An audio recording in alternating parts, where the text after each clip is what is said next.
Oh, my little car. We tried to start it up this morning and it just said, no, not today.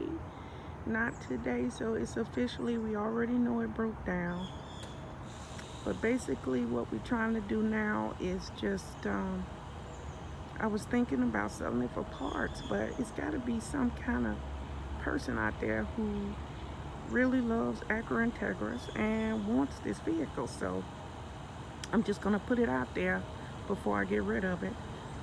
It's a 1999 Acura Integra.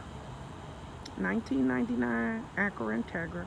It's a 5-speed. It's almost 22 years old, and it served good. But you know, times change, people change, and the Joker broke down.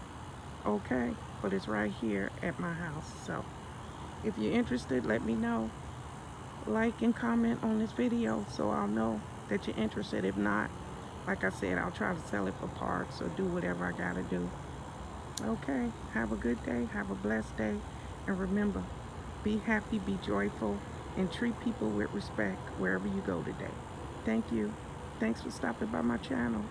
Bye-bye.